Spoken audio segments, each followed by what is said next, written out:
சென்னை புளியந்தோப்பில் உள்ள ராதாகிருஷ்ணபுரம் மற்றும் சத்தியவாணி முத்துநகர் திட்டப் பகுதிகளில் 712 குடியிருப்புதாரர்களுக்கு குடியிருப்புக்கான ஒதுக்கீட்டு ஆணைகளை முதலமைச்சர் மு.க. ஸ்டாலின் வழங்க இருக்கிறார். அதன் நேரடி காட்சிகளை பார்த்துக் கொண்டிருக்கிறோம். உயிரான அன்பு உடன்பிறப்புகளே, உங்கள் அனைவருக்கும் என்னுடைய அன்பான வணக்கத்தை நான் தெரிவித்துக் கொள்ள விரும்புகிறேன். இன்றைக்கு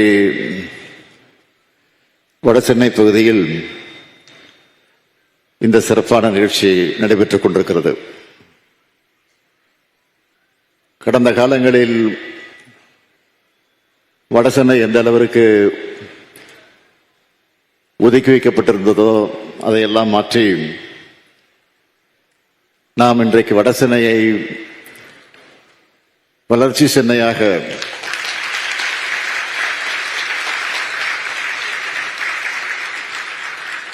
எப்படி இன்றைக்கு மத்திய சென்னை தென் சென்னை வளர்ந்து வந்திருக்கிறதோ அதேபோல் இந்த வடசென்னை பகுதியை மாற்றிட வேண்டும், ஏன் அதைவிட பெரிதாக இதை உருவாக்கிட வேண்டும் என்பதற்காகத்தான் நம்முடைய அரசு இன்றைக்கு சிறப்பாக பல்வேறு திட்டங்களை கொண்டு வந்து சேர்த்திருக்கிறது. முதலில் நான் இந்த வடசென்னை பகுதிக்காக சட்டமன்றத்தில் அறிவித்த போது 1000 கோடி ரூபாய் ஒதுக்கீடு செய்யப்பட்டு அந்த வளர்ச்சி திட்டம் உருவாக்கப்பட இருக்கிறது வடசென்னைக்காக என்று நான் அறிவித்தேன். இப்பொழுது 1000 கோடி அல்ல, 6400 கோடியாக உயர்த்தப்பட்டு அந்த பணிகளை எல்லாம் இன்றைக்கு நாம் செயல்படுத்திக் கொண்டிருக்கிறோம்.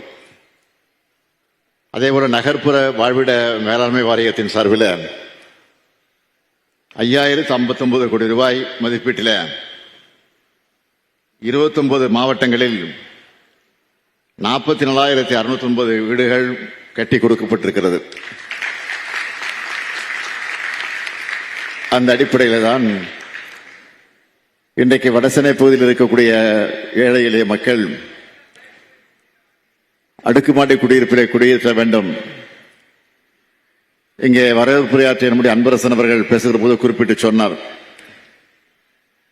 முதலில் குடிசை மாற்று வாரிய திட்டம் என்பது கலைஞருடைய ஆட்சி காலத்தில் தான் உருவாக்கப்பட்டது என்பதை எடுத்து சொன்னார். ஆக அப்படிப்பட்ட குடிசை மாற்று வாரிய திட்டத்தின் மூலமாக இன்றைக்கு நகர்ப்புற வாழ்விட மேலாண்மை என்கிற அந்த திட்டத்தின் பெயரில் பல்வேறு வீடுகள் கட்டித்தரப்படுவது மட்டுமல்ல, பல ஆண்டு காலமாக கட்டியிருக்கக்கூடிய அந்த வீடுகள், சில வீடுகள் பாழடைந்து பழுதடைந்து போயிருக்கக்கூடிய அந்த சூழ்நிலை அதையும் சீர்படுத்தி இன்றைக்கு அவர்களும் நிம்மதியாக வாழ வேண்டும் என்பதற்காகத்தான் இந்த திட்டம் இன்றைக்கு செயல்படுத்தப்பட்டுக் கொண்டிருக்கிறது. திராவிட முன்னேற்ற கழகத்துடைய ஆட்சி உருவாக்கப்பட்டு அது அண்ணா காலத்தில் உருவாக்கப்பட்டிருந்தாலும் அதை தொடர்ந்து கலைஞர் அவர்கள் ஆட்சி பொறுப்பில் இருந்து 5 முறை ஆட்சி நடத்தியிருந்தாலும் அவர்கள் எல்லாம் செய்திருக்கக்கூடிய சாதனைகள் உங்களுக்கு நன்றாக தெரியும். நான் தேர்தல் முடிந்து தேர்தலுடைய வெற்றி செய்திகள் முடிவுகள் அறிவிக்கப்பட்ட போது திராவிட முன்னேற்ற கழகத்தினுடைய கூட்டணி கட்சிகள் பெரும்பான்மை இடங்களில் வெற்றி பெற்று ஆட்சி பொறுப்பை நாம் ஏற்கக்கூடிய ஒரு சூழ்நிலையை பெற்றோம். அப்படி பெற்றபோது அந்த வெற்றி செய்தியை உடனடியாக நானும் நம்முடைய கழக முன்னோடிகளும் கழக செயல் வீரர்கள் எல்லாம் ஒன்று சேர்ந்து நம்மை ஆளாக்கிய அண்ணாவினுடைய நினைவிடத்திற்கு சென்று மரியாதை செலுத்தினோம். அதை தொடர்ந்து தலைவர் கலைஞருடைய நினைவிடத்திற்கு சென்று அங்கே மலர்களை வைத்து மரியாதை செய்தோம். அதை முடித்ததற்கு பிறகு நான் பத்திரிகையாளர்களை பார்த்தேன். அப்படி பார்த்தபோது நான் பத்திரிகையாளர்கள் சொன்ன செய்தி என்னவென்றால், இந்த ஆட்சி சிறப்பாக செயல்பட வேண்டும். மக்கள் எந்த எதிர்பார்ப்போடு இந்த ஆட்சியை உருவாக்கி தந்திருக்கிறார்களோ தேர்தல் நேரத்தில் அறிவித்த உறுதிமொழிகளை நிச்சயமாக நாங்கள் நிறைவேற்றுவோம். சொன்னதை செய்யக்கூடிய ஆட்சி, சொல்லாததையும் செய்யக்கூடிய ஆட்சி தான் எங்களுடைய ஆட்சியாக இருக்கும். அது மட்டுமல்ல, இன்னொன்று ஒரு முக்கியமான செய்தியை கூட நான் குறிப்பிட்டு சொன்னேன். இந்த ஆட்சி என்பது வாக்களித்தவர்களுக்கு மட்டுமல்ல, வாக்களிக்க மறந்தவர்களுக்கும் வாக்களிக்க தவறியவர்களுக்கும் சேர்த்து நடைபெறக்கூடிய ஆட்சி என்று சொன்னேன். அதையும் தாண்டி சொன்னேன், வாக்களித்தவர்கள் மகிழ்ச்சி அடைய வேண்டும், வாக்களிக்க தவறியவர்கள் இப்படிப்பட்ட ஆட்சிக்கு நாம் வாக்களிக்காமல் போய்விட்டோம் என்று வருந்த வேண்டும் என்ற நிலையில் எங்களுடைய ஆட்சி இருக்கும் என்று நான் சொன்னேன். அது இன்றைக்கு திராவிட மாடல் ஆட்சியாக செயல்பட்டுக் கொண்டிருக்கிறது உங்களுக்கெல்லாம் நன்றாக தெரியும். தேர்தல் நேரத்தில் அறிவித்த திட்டங்கள் 90% மேல் நிறைவேற்றி காட்டியிருக்கிறோம். இன்னும் மிச்சம் இருக்கக்கூடிய திட்டங்கள் என்ன என்று கேட்கலாம்.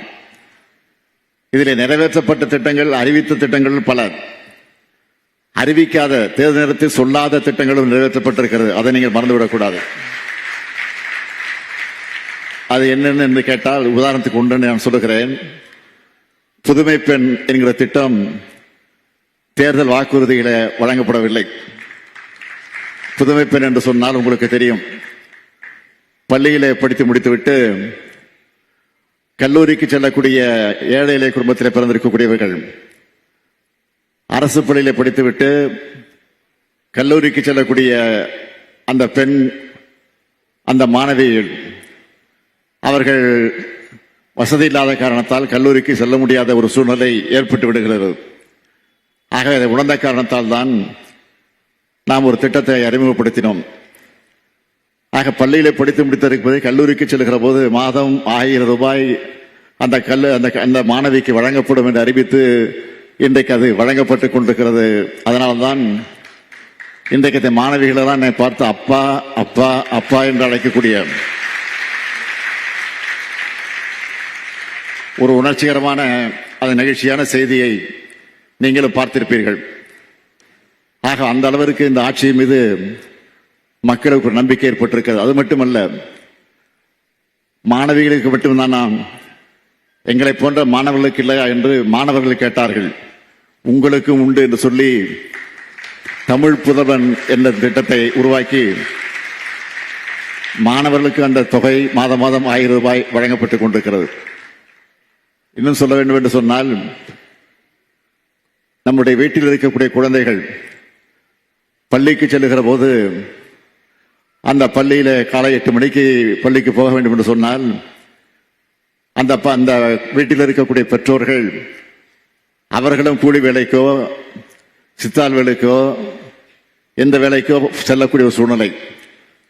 அதனால் அவர்கள் சமைத்து வைத்து குழந்தைக்கு உணவை கொடுத்துவிட்டு பள்ளிக்கு அனுப்ப முடியாத நிலை. இதை உணர்ந்த இந்த ஆட்சி உடனடியாக அவர்களுக்கு ஒரு திட்டத்தை கொண்டு வந்தோம். என்ன திட்டம் என்று சொன்னால், காலை உணவு திட்டம்.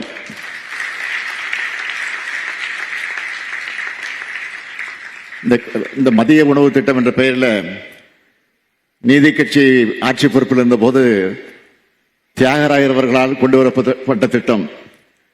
அந்த திட்டத்தை தான் பெருந்தலைவர் காமராஜ் அவர்கள் ஆட்சியின் காலத்தில் அதை பரவலாக்கி அது எல்லோருக்கும் சேரக்கூடிய வகையில் அதை நிறைவேற்றி காட்டினார்.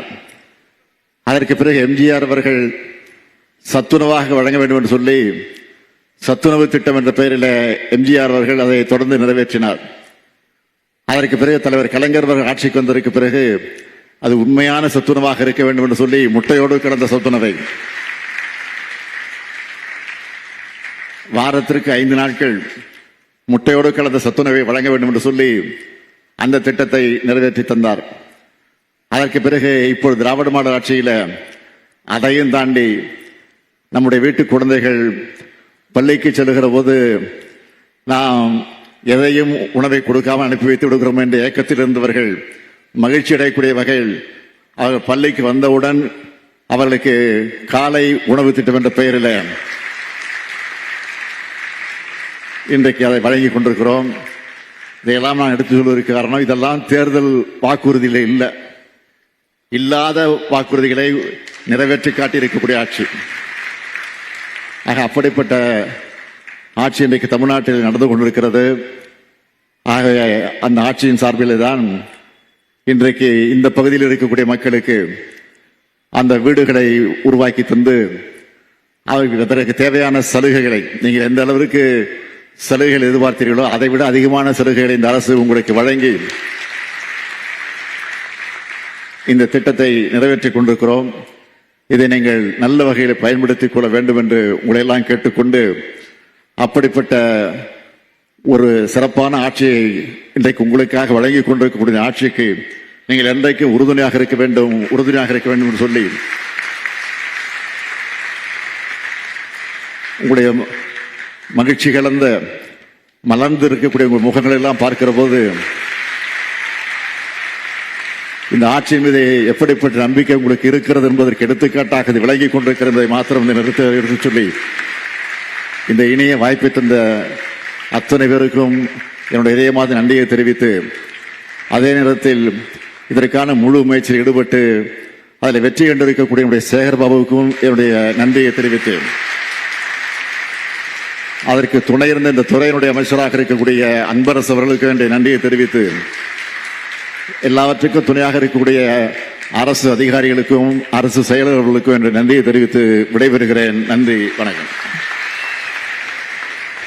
தாயுமானவராய் விளங்கி மக்கள் நலன் காக்கும் மாண்புமிகு தமிழ்நாடு முதலமைச்சர் அவர்களுக்கு விழா பேருரை. சென்னை புளியந்தோப்பில் முதலமைச்சர் மு.க.ஸ்டாலின் உரையாற்றிய அந்த காட்சிகளை தற்போது பார்த்தோம். 90% தேர்தல் வாக்குறுதிகளை நிறைவேற்றி உள்ளதாக அவர் கூறினார். மாணவ மாணவிகள் தன்னை அப்பா என அழைப்பதை நிகழ்ச்சியாக பார்ப்பதாகவும் முதலமைச்சர் மு.க.ஸ்டாலின் கூறியிருக்கிறார்.